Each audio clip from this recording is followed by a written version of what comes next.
Dulu masa saya lah, Imam Ishak, zaman Imam Ishak. Kalau Imam Ishak pergi jauh, seboleh-boleh kita nak ikut. Saya dapat ikut Imam Ishak pergi ke mana melawat Kelantan. Kerana di sana balik ikut Temenggu, ikut Perak, keluar ke Kamsar. Banyak hari juga tak? Ada 1 minggu. Ramai murid-murid Imam Ishak mengikuti dia. Agak saya ada 1 minggu. Karena kita akan dapat kurniaan Allah yang kadang-kadang kita tak sangka-sangka. Ada saja yang Allah kurniakan dari sudut iman, dari sudut ilmu, sudut kepahaman, semangat dan sebagainya.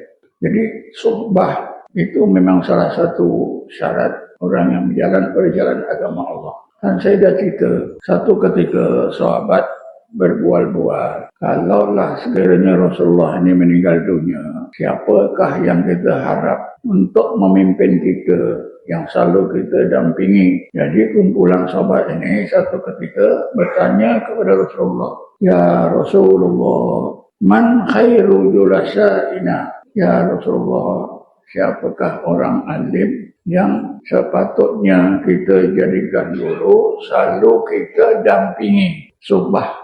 Rasulullah bersabda, "Khairu julasaikum man dzakarakumullah ru'yatuhu wa zada ilmukum mantiquhu wa gharrakum fil akhirati amal." Sebaik-baik orang alim yang kamu boleh jadikan guru, kamu dampingi selalu, ialah orang alim yang ada 3 ciri. Pertama, bila kamu tengok rupanya, mengingatkan kamu pada Allah. Tengok dia, ingat Allah. Bila kamu dengar kata-katanya, bertambah ilmu kamu.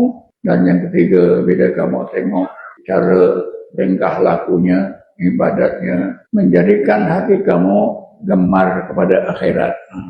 Nabi dah bagi panduan. Dah pada sini juga kan, kita dapat tahu wajib kita berguru. Sebab para sahabat dah fikir, kayak Rasulullah dah meninggal, macam mana nak berguru dengan siapa? Jadi Rasulullah dah bagi jawapan.